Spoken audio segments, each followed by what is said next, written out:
Welcome, everybody. I am David Myers. I'm the Executive Director of the Conservation Finance Alliance. Welcome to our webinar series discussion on COVID-19 and the conservation finance community. We've had several of these previously, and in the last one, or the second to last one, I think we identified different mechanisms that stood the chance of remaining robust in light of COVID, and we're really excited to have this webinar today talking about biodiversity mainstreaming and development. And I'll let Sean Nazarelli introduce the panelists, but just want to give everyone a heads up that we do have another webinar in this series coming up on the 31st of July, and for that one we'll be focusing on blended finance, and should be really interesting. We have panelists from Global Environment Facility, from the Inter-American Development Bank, and from Convergence. So very much looking forward to that. Keep your eyes posted on that. And please, just if everyone who is not a panelist could make sure their microphones are turned off. We're going to have lots of time for questions at the end, so you'll be asked to write your questions into the chat box.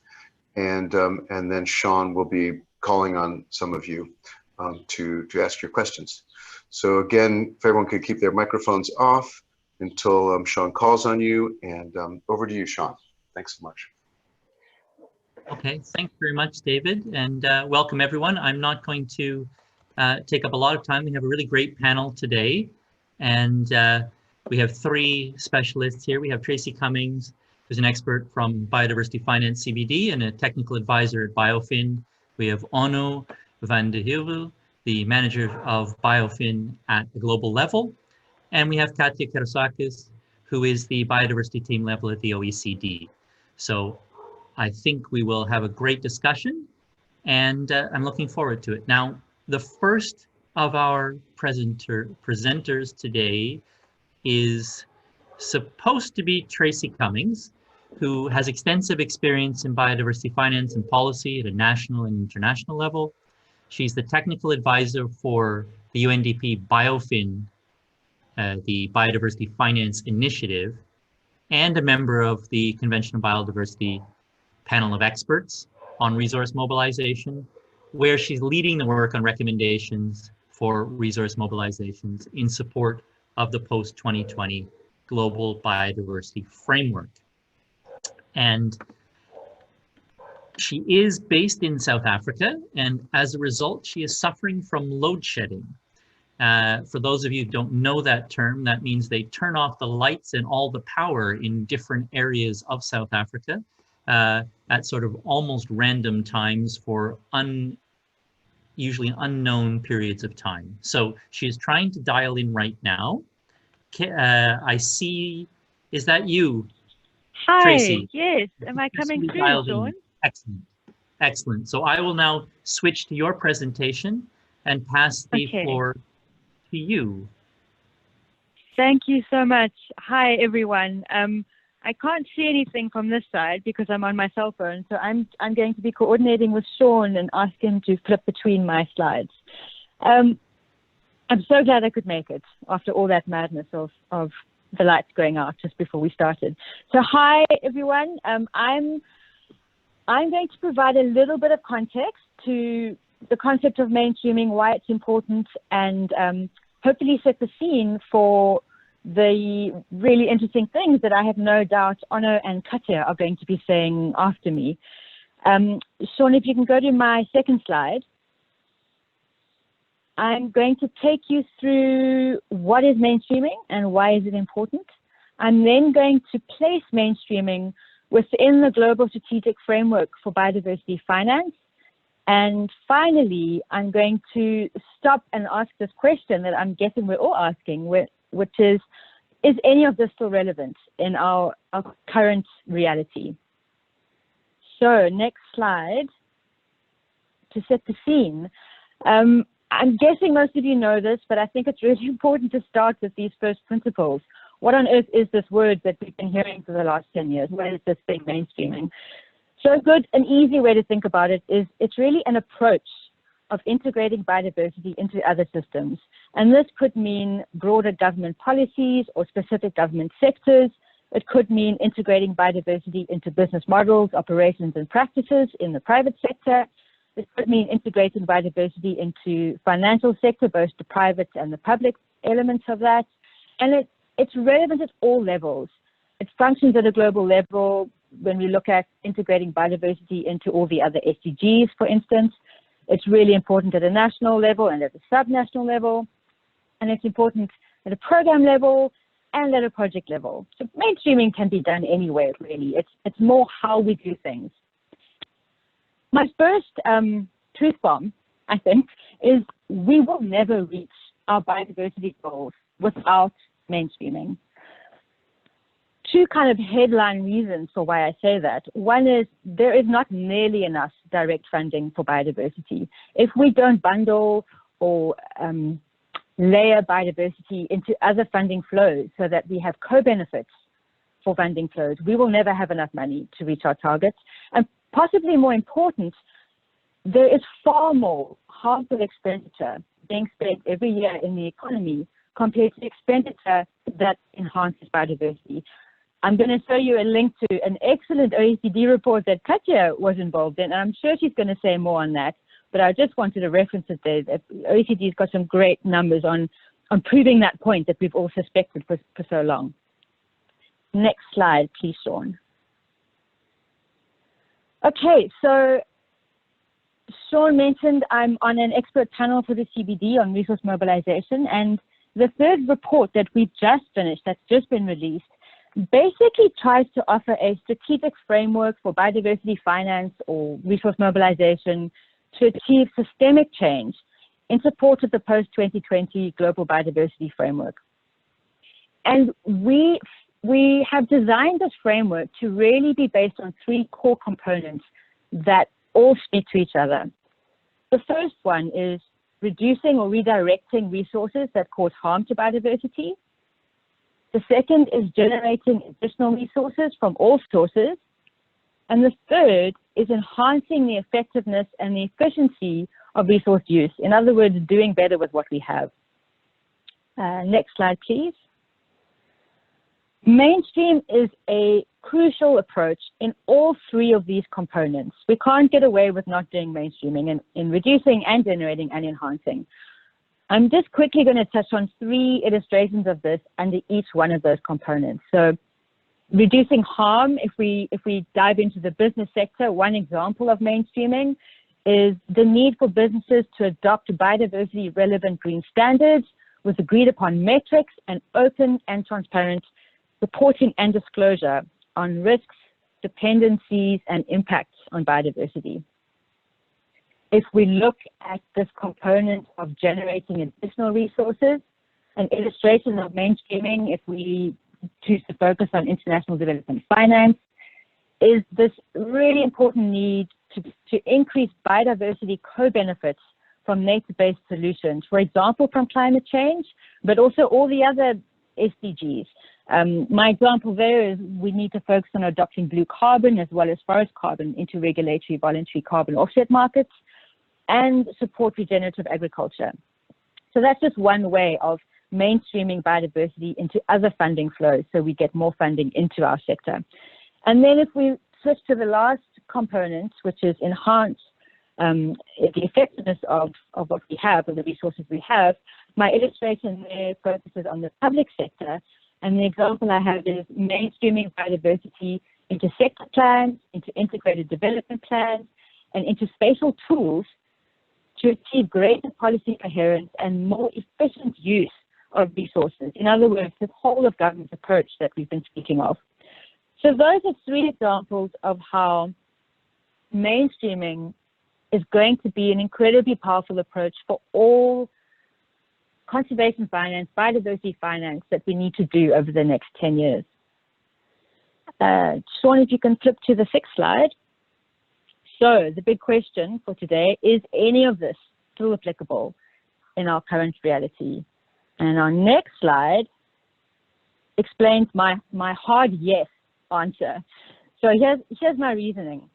We already knew we needed a great reset. We already knew we needed transformative change before COVID-19 hit us. The reports coming out were saying we can't just do the same as we've been doing. We can't do biodiversity incrementally better. We need to change systems or we've lost this game. We already knew we needed this. What's happened to us over the last 6, 7, 8 months is just created even more powerful evidence that our systems simply do not work, and we need to be better stewards of nature. There's a report that came out earlier this week by Waldron and many, many other people that makes the economic case for this. There are other cases, but it makes the economic case for this based on protecting 30% of the planet from nature, and shows by looking at the costs, the benefits, and the economic implications that this is a better future for everyone. The world we now live in, as difficult as it is actually presenting us with an opportunity to rebuild our systems to be more resilient. I feel like we knew we needed systemic change, but the train was going so fast that we didn't really know how to change course, and now the train has fallen off the rails. And this is an opportunity to really change things, adjust things in ways that we couldn't maybe do so easily a year ago. And I believe that mainstreaming biodiversity into these systems, these economic and social systems, is fundamental to the systemic change that we can now do. Next slide, please. I think, you know, that framework I spoke about earlier, which looks at enhance and generate and reduce, I think that framework still stands. Everything that is in that report that the expert panel on resource mobilization is saying needs to be done, still needs to be done. But I'm wanting to just, as I end, touch on 5 points that I think need urgent attention, that we need to be doing this now, starting yesterday, given the window of time that we have. Firstly, we need to ensure that our recovery or stimulus packages, even the green packages, are actually biodiversity positive, and we need to look at that from both the consumer and the producer perspective. We have the World Bank Group, including the IFC, we have the EU, we have UK, we have Canada, we have China, we have business leaders, obviously we have the UN, and obviously we have NGOs, all saying that we need green recovery packages, but we need to make sure that green also includes biodiversity, and there's a lot of mobilizing we need to do in our sector to ensure that. We know we're heading into sovereign debt, a serious sovereign debt crisis, and we're starting to look at how to link the cost of sovereign debt to enhancing biodiversity management in countries. I think that's going to be super important. We need to find specific finance tools for transition. And what I mean by that is we're asking large and small businesses to switch from business as usual, which is harmful to biodiversity, to patterns and processes that are not harmful to biodiversity. And this transition often costs money in the short term. It takes a couple of years before the funding flows start making sense. And we need specific tools, whether it's been blended finance or green bonds for transition, to help these organizations switch over. We need transparency on environmental impact, and this means companies and finance institutions and the public sector. And finally, we can't do the 4 bullets above if we don't have good metrics and good measurement standards that tell us how we're impacting biodiversity and how much we depend on biodiversity. And this, we're starting to move towards this. We're seeing that good players come together to try and create groups on this, and scientists scratching their head on this. And I think this is absolutely imperative, even more so than we thought it was a year ago. And final slide, Sean, I'm going to stop there and let the other 2 experts speak. But just to say, I've got just the references of the 3 reports I linked there if you do want to read more on any of those. And that's it from me. Thank you. Great, thanks very much, Tracy, and thank you for almost keeping to the time restriction. We'll move right on to Onu, because I think his presentation does a great link with what you've just talked about. So as I mentioned, Ono is the global manager for BIOFIN. He's based in Istanbul at the UNDP's regional hub and leads the global BIOFIN team, responsible for all the global and national activities, the program development, the resource mobilization, and all the partnerships. Ono has a master's in economic geography from the University of Utrecht in the Netherlands, and will talk to us now specifically about BIOFIN. So do you want to just take over and share your own screen? Thanks. Please, Ono, right. Go ahead. Thank you so much, Sean. I was just setting it up. So thanks for giving the opportunity to share some of the experiences that we have had in BIOFIN, and we're really very happy to partner with the CFA on webinars, but also beyond that on our events. We see CFA really as a close partner, also broader, the WCS, in particular in Mozambique as well. So my name is Onno van Heuvel. I'm the Global Manager for the Biodiversity Finance Initiative. And I'm going to just very briefly explain what BIOFIN is all about, in case there are people who are not familiar yet. So BIOFIN is a transformational process that countries can engage in to develop effective financing strategies for biodiversity conservation. And it consists of 5 different steps. The first 3 are more diagnostic. We are gathering data to help us carry out the other steps. And that includes a policy analysis where we look at what are the main biodiversity policies, but also what are the financing mechanisms that already exist in the country. The second step is called the biodiversity expenditure review, where we see how much a country is spending on biodiversity. I'm going to get back to that one later. And the third one is helping to do a financial needs assessment that calculates how much money we need to reach our biodiversity goals. And those are the baseline data then for biodiversity finance plans, which consist of a number of financing solutions or mechanisms that we then support in the implementation. And I'm just showing a few of the publications that we have out here. Another important one is the BIOFIN catalog, where we have mapped all those solutions that we found all around the world. But we're going to talk today about mainstreaming. So how is this relevant for mainstreaming? Actually, it's very relevant. And we have actually come to the conclusion doing BIOFIN that financing and looking at expenditures is a very effective way of mainstreaming. This was actually echoed by other work of UNDP done by a program called Poverty and Environment Initiative. They've been very successful in doing mainstreaming, but they found that when they only integrated considerations of environment in National Development Plan and didn't go further than that, it was much less effective. And they were really effective when they also integrated mainstreaming into the fiscal framework and budgets. And this is also what we do. And if you do that biodiversity expenditure review, you're actually looking at all sectors. It's a mainstreaming exercise, actually. You, of course, start with the environment ministry, but then you look at agriculture, tourism, fisheries, and you see how much they're spending. And also, when we look at the implementation of the finance solutions, there are quite a few of them that are actually all about mainstreaming. Just have a look at there on the bottom. The first one is reforming harmful subsidies. Very important.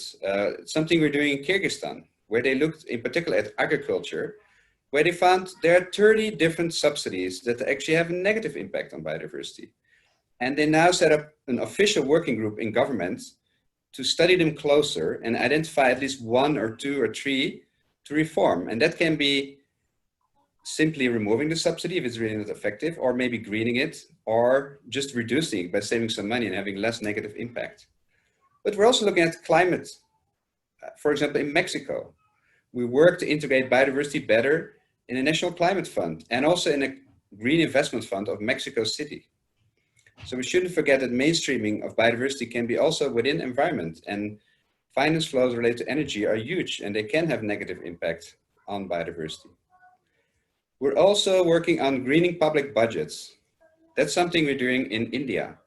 In India, there are huge public agricultural schemes. A lot of money is going into them at the national level. And the Ministry of Environment is very interested to see how we can make those schemes greener. Maybe instead of conventional farming, support organic farming. And there's so many other green measures you can take within agriculture. And this can really affect very, very large finance flows. Finally, we're working also on integrating biodiversity in public investments.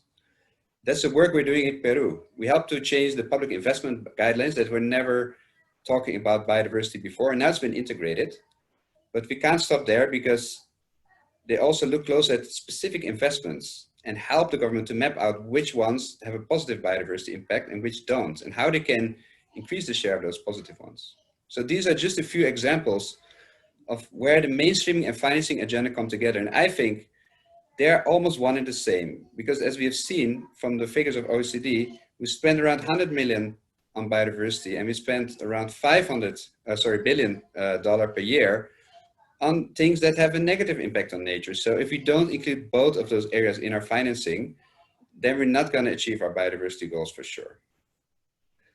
Now, we also want to know how this agenda is then relevant for the current situation of the COVID-19 pandemic. So first of all, it's clear there's a huge impact on biodiversity finance because global tourism collapsed, and that's #1 revenue source for many different mechanisms. For example, we talked to Costa Rica. They lost 30% of their revenue because that came from tourism, which has now come to a standstill. But public budgets are also already affected.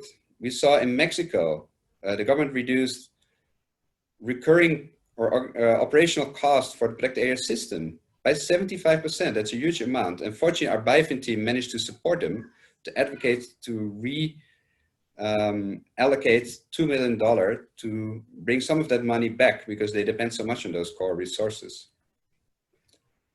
We also have our ongoing work that's affected. We have seen a lot of delays, but sort of the good news here is that when we talk to our countries, around 90% of this financing work can continue with just some delays. So that's a kind of sign of hope, I would say. It's not the type of activity that has to stop during this pandemic. But then I want to look at the area of needs. The needs are simply much bigger than before. So I fully agree with Tracy. What we need to do should not change, but we have to step up our efforts. We have to do more. We have to do things differently. And we have to look at, and that's the next point here, an opportunity, what I call opportunities, is actually areas where we can have impact. And so where we look at subsidies now, we're actually in some countries like Colombia and Nepal, adding new measures that are taken in response to COVID-19 to this work to gather data on potential biodiversity impacts that are negative. We also need to support governments to find additional revenue. And some governments have urged us to please fast track our work because it's more needed than ever. And I think this is my message here, is that this work is not suddenly less needed, but we need more advocacy and more data to carry out the work. So that's just a very brief overview on our perspective on mainstreaming and the COVID-19 pandemic. And just before closing, I want to point you at some useful tools that we have, because BIOFIN is focusing a lot on knowledge management. We have our BIOFIN website where you can find a lot of information. And we also have an e-learning module, which is on a platform called Learning for Nature, and you can see the address there. If you go there, you can do an e-learning course that's self-paced, where you go to all the steps of the BIOFIN methodology. It's free of charge, and at the end you can get a certificate, and more than 3,300 people already took that step. And we also have other mechanisms like our podcast series, YouTube and Twitter, where you can follow what we're doing. So I'm looking forward to continue the discussion. And for now, back to you, Sean. Great. Thanks very much, Ono. That was a great overview of BIOFIN and what you're doing to adapt to COVID-19. I'm going to try to pass the ball over to Katya. Katya, do you want to try to start sharing your screen? I think you've done so. Great. Excellent. Yeah. So Katya is the program lead of the Biodiversity, Land Use and Ecosystem Program at the OECD, conveniently acronymed BLUE. She works with the Climate, Biodiversity and Water Division of the OECD Environment Directorate, and she's been there since 2006. Before that, working on climate change in the US EPA, and is an environmental economist by training, with a PhD from University College London and a master's from Duke University. She's technically based in Paris, but is now teleworking from Greece, which gives her much better weather, but not such a good internet connection. So let's hope it's stable for this presentation. Katya, you have the floor. Thank you so much, and thank you also to David for the invitation to participate in this series on COVID-19 and conservation finance on mainstream biodiversity and development, and I do hope I don't get cut off. So thanks for this opportunity. I'd just like to highlight that, I mean, COVID has illustrated the close linkages between biodiversity loss, human health, and economic stability. I mean, I don't think anyone would have expected such a major signal to come up actually in advance of CBD COP15 like a year ago. It's been incredible, the impact that COVID has had all around the world, starting from potentially linked to trade in illegal, so the wet markets, also linked to deforestation, land use change, etc. This makes the case for biodiversity action stronger, I would say, than ever before. And I just want to make the link between biodiversity and finance, which is the CFA, what CFA I would say I think focuses on, and also mainstreaming. They're all interrelated.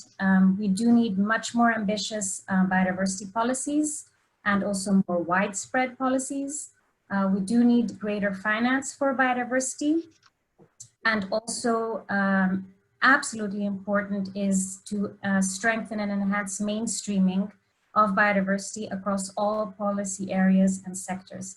And one of the things that, I mean, that I'd like to mention with regard to mainstreaming is that if we don't address the direct pressures on biodiversity loss, which stem from land use change, agricultural expansion and intensification, overfishing, invasive alien species, we need to change things that are often beyond the purviews of environment ministries and move to all the other sectors. And to me, I mean, that's the key element of what mainstreaming is about.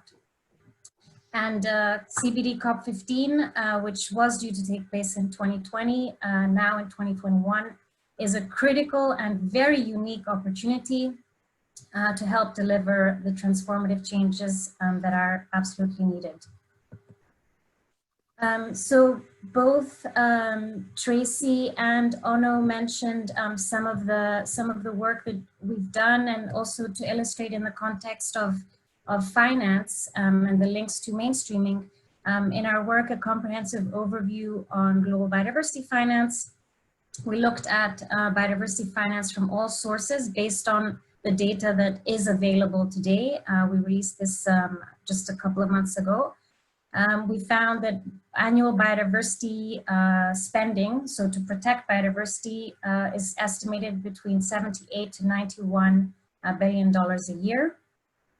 Whereas government spending to either harmful or potentially harmful sort of government support is in the order of 500 billion. And this is based on data on fossil fuel support, which the OECD collects from a number of different countries, data on potentially environmentally harmful support to agriculture, which we also collect at the OECD, and some others. And just to highlight, since we released this sort of summary estimate, our colleagues also updated the data that we get, annual data from all our members, and beyond that on fossil fuel support, and it's gone up. So this is actually now even already an underestimate. I mean, we said it was conservative in the beginning, but I mean, it's even more conservative than we anticipated. So we really need to shift the biodiversity spending in order to ensure that we halt biodiversity loss and reverse these trends. I mean, we're pushing in the wrong direction by at least fivefold. So another thing about mainstreaming, so mainstreaming can happen in 150 to 300 to thousands of different ways. One way that you can help ensure that biodiversity objectives are mainstreamed so as to internalize the negative externalities in various consumption and production patterns is via the use of economic instruments. These are the so-called positive incentives that are also reflected in Aichi Target 3 under the Convention of Biological Diversity.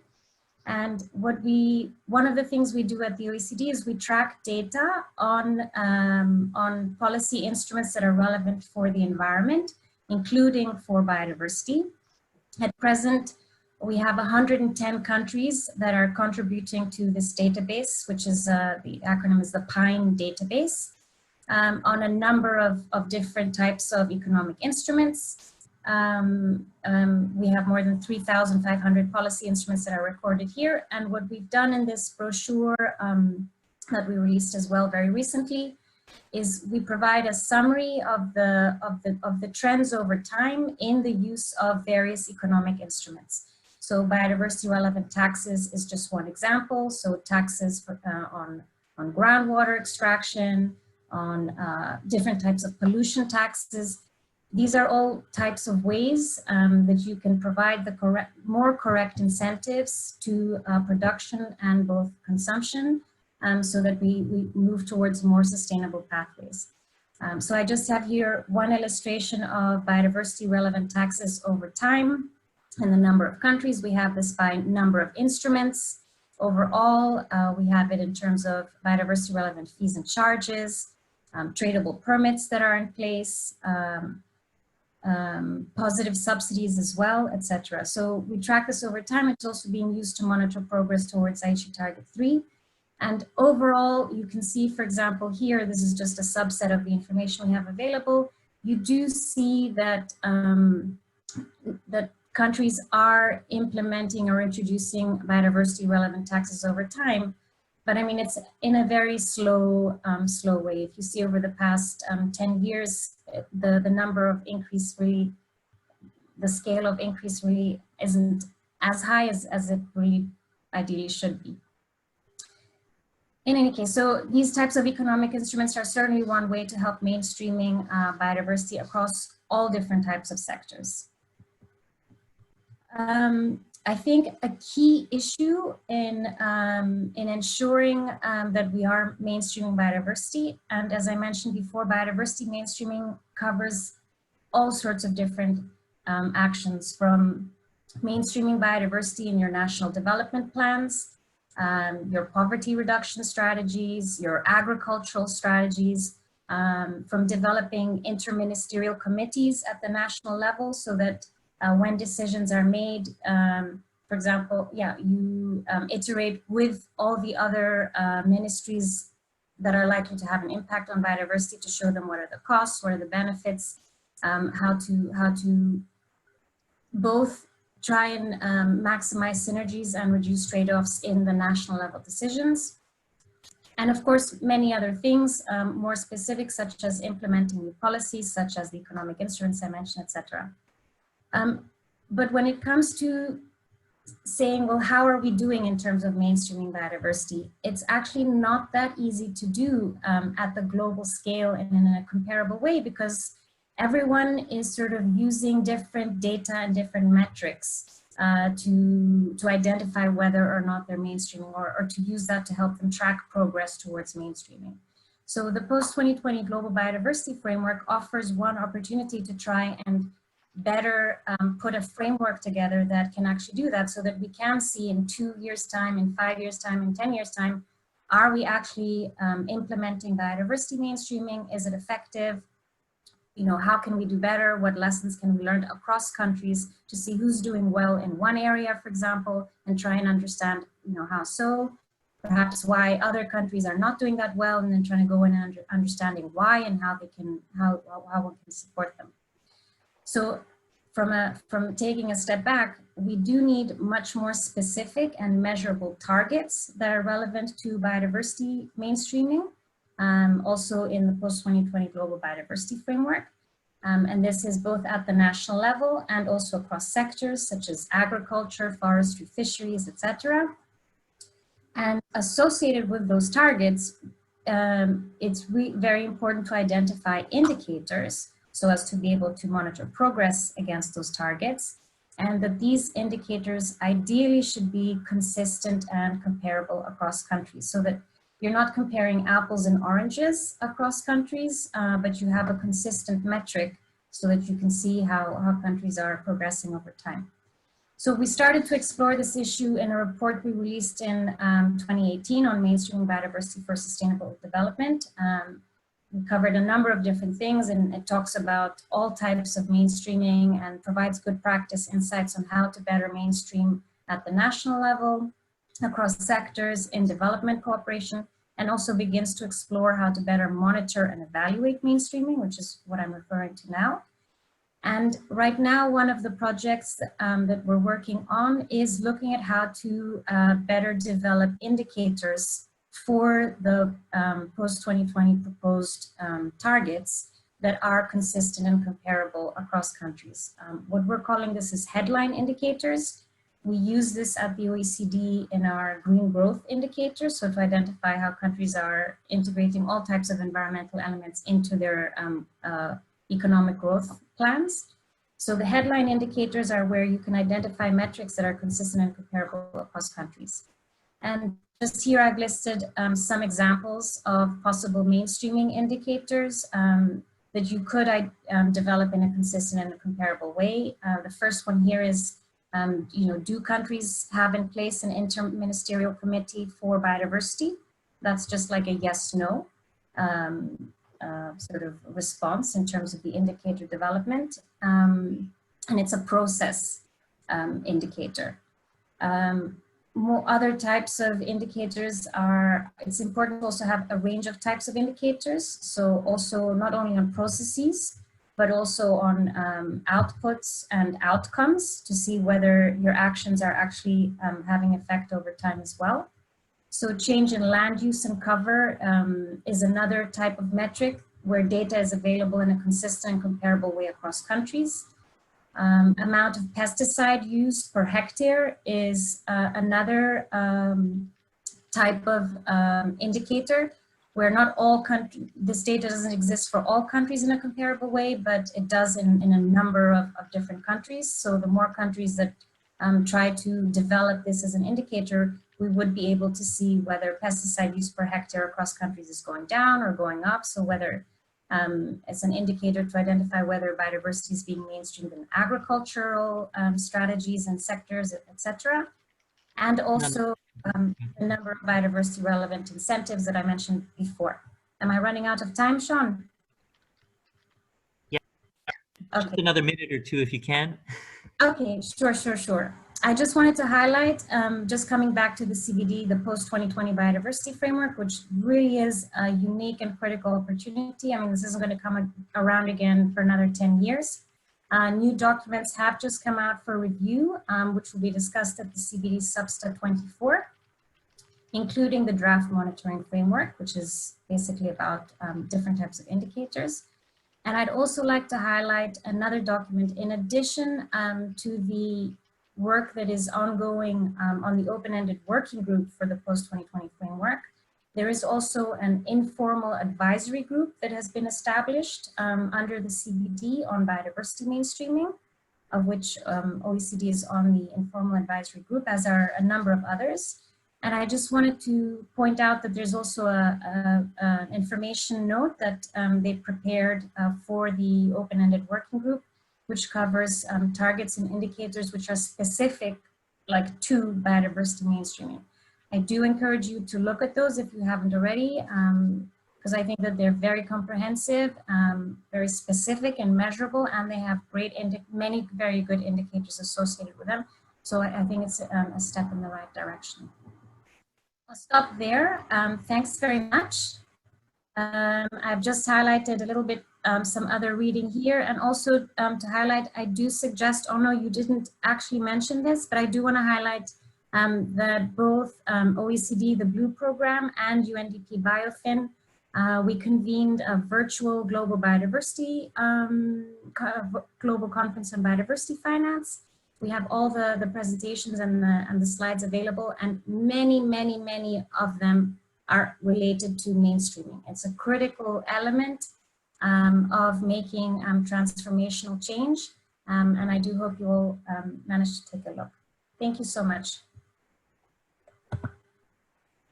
Thanks very much, Katja, and all of you. Just for everyone in this call, in order to be a little bit more organized in the questions, if you could put your questions in the chat box, and we'll call on you one by one as the questions come in. Just maybe to kick this up, all of you talked about more needs. There's more need than ever for more financing. There's needs for more mainstreaming. There's need for more indicators, more ambitious policies, and so on. But let's just ask each of you, which of your suggestions now in this post-COVID world, which of your suggestions has your best realistic chance of implementation at scale? Okay, maybe let's look at, say, each of you pick your one big win. What's different now that really is a potential win that wasn't maybe so much, or less so at least, in, say, December or January of last year? Do you want to start with that, Ono? You're the man with the huge catalog of biodiversity solutions. That's why it's most difficult for me to pick one, but I'm going to try my best. And yeah, so if I have to pick one area, I think I'm going to still pick the work on actually mainstreaming and reducing harmful expenditures. Because I think that if you mentioned scale and potential impact, and I think that is probably the biggest there. And our experience has been that most countries, when you talk about reforming subsidies, is saying, no, we are not going to look into that. We don't want to do that. But when you start very carefully and you give them the data, like for example in Kyrgyzstan, when you look at all the different data and you look at the different options and you give kind of like a la carte options that are kind of people-centered, where you don't just look at like slashing this subsidy or harmful expenditures, but kind of remodeling it so that the people, socioeconomic impacts are not too much harmed, then actually there's a lot of potential. And I think it's not a low-hanging fruit in the sense that it's easy to do it, but if we can do it, if we can be successful in more countries, and it looks like more countries are becoming more interested, and also they would love to save some money because they're all in a fiscal crisis, and that's only going to grow.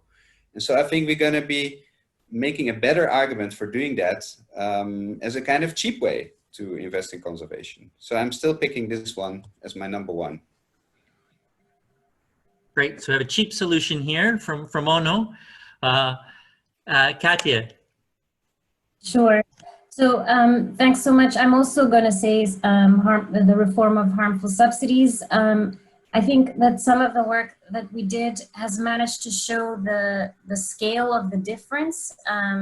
I mean, there's always been calls that we need to scale up finance for biodiversity. And of course, that's important. And not only actually, in my opinion, to scale up finance, but also to put in place more ambitious policies, because it's the policies that also have an important impact. We can't just raise money. We also need to spend it more effectively and use it also to put in place policies. And sometimes putting in place policies, doesn't actually cost that much money and can even make you money, such as if you use economic instruments. But when we see how different our current finances for biodiversity versus just some examples of the potentially harmful or harmful flows, even if we manage to double the positive spending, it's still not going to make enough of a difference. So we've always said at the OECD that reforming of harmful subsidies is important. And what we've done also in some of our work, for example, in one of the reports I mentioned, the political economy of biodiversity policy reform, you see examples of Switzerland. We have a case study there in Switzerland, illustrating, just as an example, how they have managed to reform their agricultural support within that country. And so what they did, for example, is they didn't actually pay farmers less. They just changed the way that they paid the farmers, so based on what factors they were paying farmers. And because they had made that information available also in advance, they had put various options for how they were going to reform their agricultural subsidies.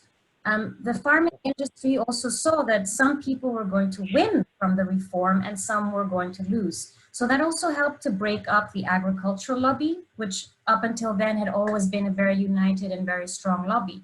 But by making that information available and showing also ex-ante analysis of the different benefits for biodiversity, providing strong public awareness campaigns, also to like all the citizens, etc. By preparing in advance of the reform, this really helped to enact those changes. One of the things that we're seeing now also at the OECD, there's the OECD Paris Collaborative on Green Budgeting, where the objectives of the Paris Collaborative on Green Budgeting are for governments to identify what is their positive spending across a number of different environmental areas, including biodiversity, but also to identify what their harmful spending is. And that's the first step that is needed in order to undertake reform. There are a number of countries that are doing that. Italy, France is doing it. And there are at least 10 different countries that are doing it. And one of the pieces that I wanted to mention, one of the work that we're doing now is developing guidance to identify and assess subsidies that are harmful to biodiversity so that any other country that wishes to even just look and identify, well, what is harmful, can do that in an easy, quick step way. It's the first. Thanks on that. That actually makes a great link to Bryce's question. So I'll ask Bryce to unlink and talk about entrenched interests. Can you unmute yourself, Bryce, and ask your question?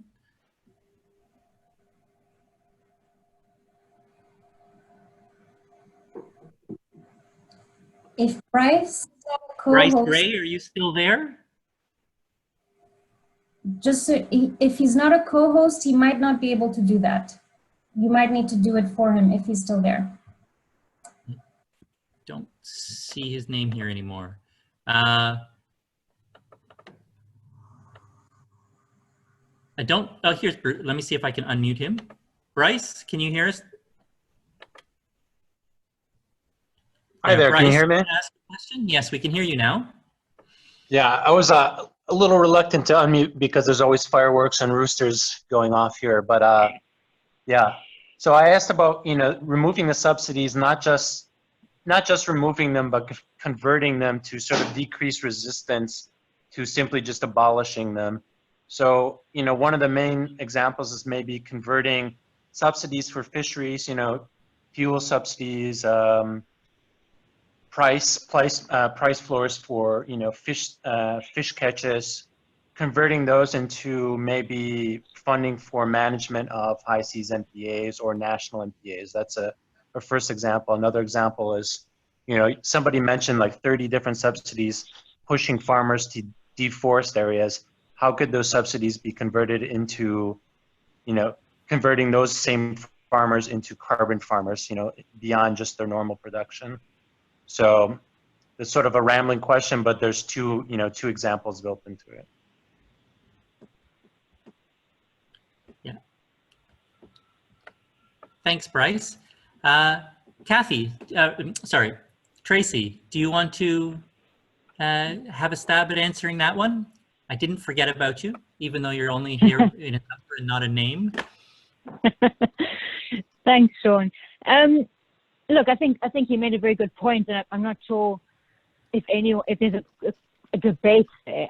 I completely agree, and I know Katya and Anna will agree that a lot of the language around subsidies, it's not necessarily removing subsidies, it's reforming subsidies and redirecting subsidies to things that are better. And he gave some great examples, and there are many examples around the world around how we are trying to change subsidies rather than pull them away. And that just makes it less painful for systems and less painful for the politics is a bit easier, and the impact is a bit easier. So I completely agree that that's important. If you don't mind though, I'd love to also answer your first question. Is that okay? Sean, your question? Certainly, you can ask a question. Thanks. So you asked what is the most important thing to do now to scale up, and I agree with what Anna and Katja said, so I don't want to repeat that. I think targeting subsidies and harmful expenditure is really important. But I heard something earlier this week, I think it was in a webinar with the World Bank, and they made such an excellent point around scaling up. They said scaling up isn't a lot more little projects. Scaling up is changing the system so that your pilot projects become the norm. And I think that's what we need to think about. We need to think about changing the rules of the game so that we're not trying to do a lot more pilot projects.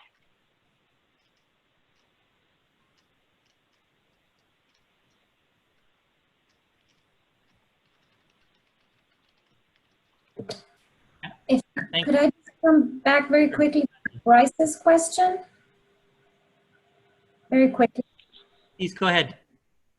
So Bryce, just so you know, like in the report that's called the Political Economy of Biodiversity Policy Reform that we released in 2017, there's an overview chapter that summarizes a number of different reforms across countries. So New Zealand, Indonesia, I mean, these are just some examples, but it goes through a whole range of them. And then what we did in the rest of the publication is we identified 4 other recent reforms, some of which were about reforming harmful subsidies, others not. But I mean, the lessons in terms of how to enact reform are highlighted there. I mentioned a couple of them when I was talking about Switzerland, but there are others there as well too, in case that's of interest. Thanks, Katja. David, you had a question here as well. Do you want to unmute yourself and ask it? Yeah, sure. My question is, you know, we're talking about convincing decision makers to change policy, to redirect subsidies. What has anyone found, and this is to anyone, you know, what have you found as the most effective arguments to convince those decision makers, those policy makers, to take these steps, which are sometimes, as we heard for subsidies, challenging politically? What works?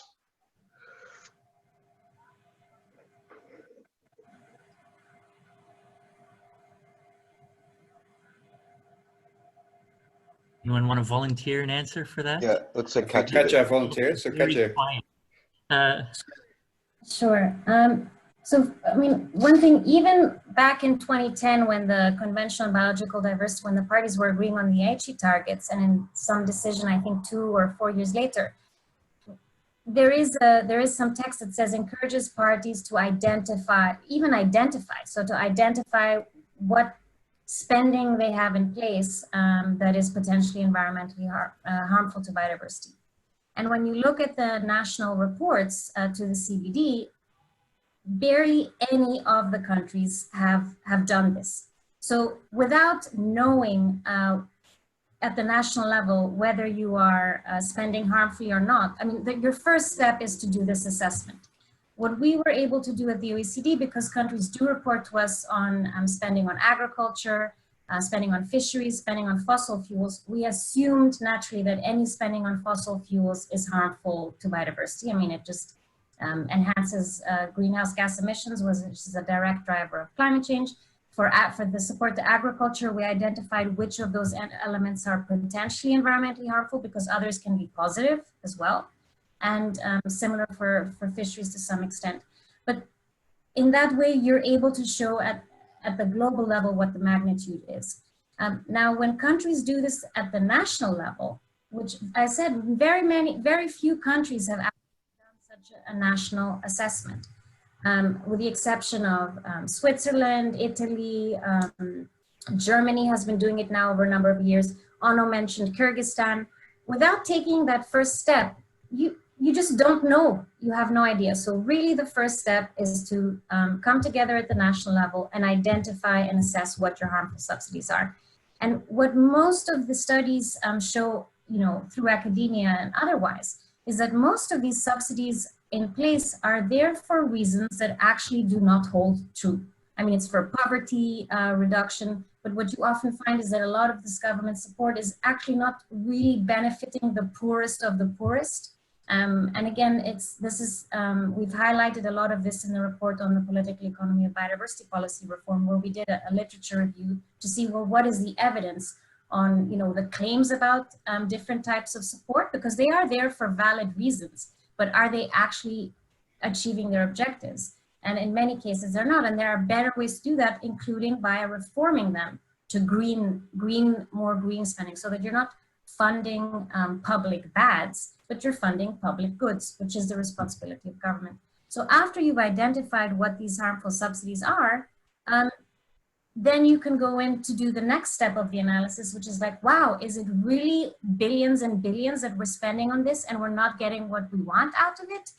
You make that information public, and suddenly the public is like, oh, well, willing maybe to accept reform as well. So there are 5 or 6 steps that are involved. The first one being is to do this assessment to identify what is your current spending.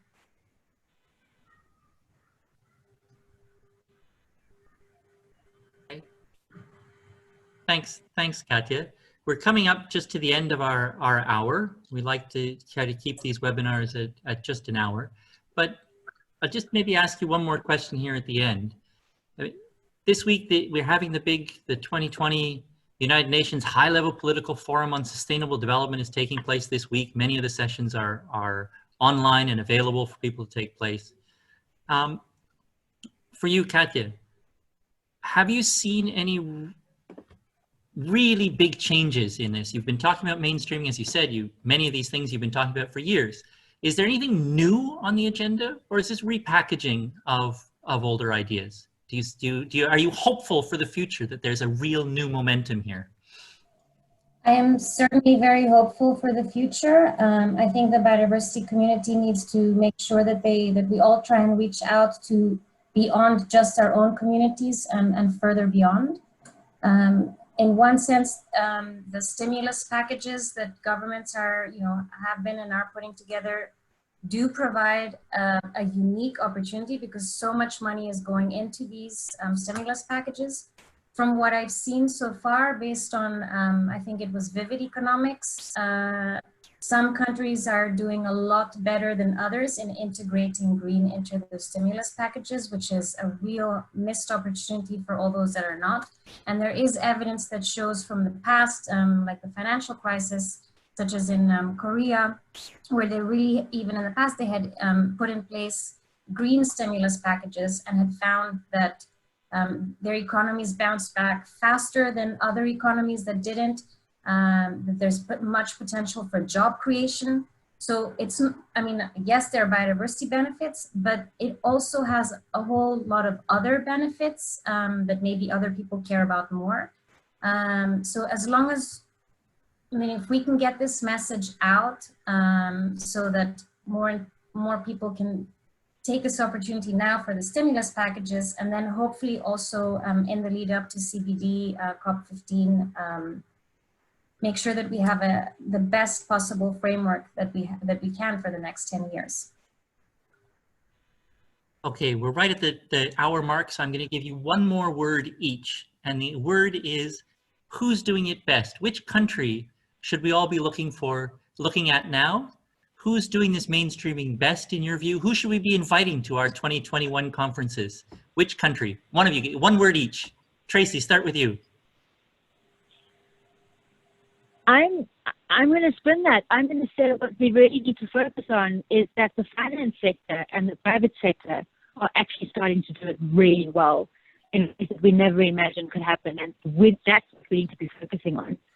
Countries, yeah, Costa Rica, they're a bunch, but let's not forget that there have been massive advances in the finance sector and the private sector in the last years. All right. Oh no. Are you going to give us a... I'm going to mention my own country, Netherlands. Just to echo what Tracy said, because the Dutch National Bank has really set up a policy for the country to integrate biodiversity in the whole financial system. And I think it's one of the countries that's really leading into this. And it will be really interesting to see how the country will react and what is going to result in the coming years, how we can, you know, bring the financial sector. And if you would have asked for my number 2 suggestion, I would have actually mentioned the financial sector. And it's similar to the work we're doing in Sri Lanka, where also the central bank is setting up the sustainable financing policies. So I think that can have a real strong impact because of the onward lending function of the central banks and setting all the monetary policies. So my bet is my own country, Netherlands. Okay, you guys aren't very good at giving me one word, but Katja, could you give us one word here at the end? I honestly can't, because as I mentioned, I think there's so many hundreds of elements that go into mainstreaming, and some countries are doing better in certain areas than in others. I also mentioned it's very difficult to compare across countries because people are using different metrics to monitor. So I think Costa Rica is doing a great job on a number of issues. The EC with the new Green New Deal, I think, has been very ambitious. I mean, that's just a plan and hopefully they'll put it in place, but it remains to be seen, really. Okay, great.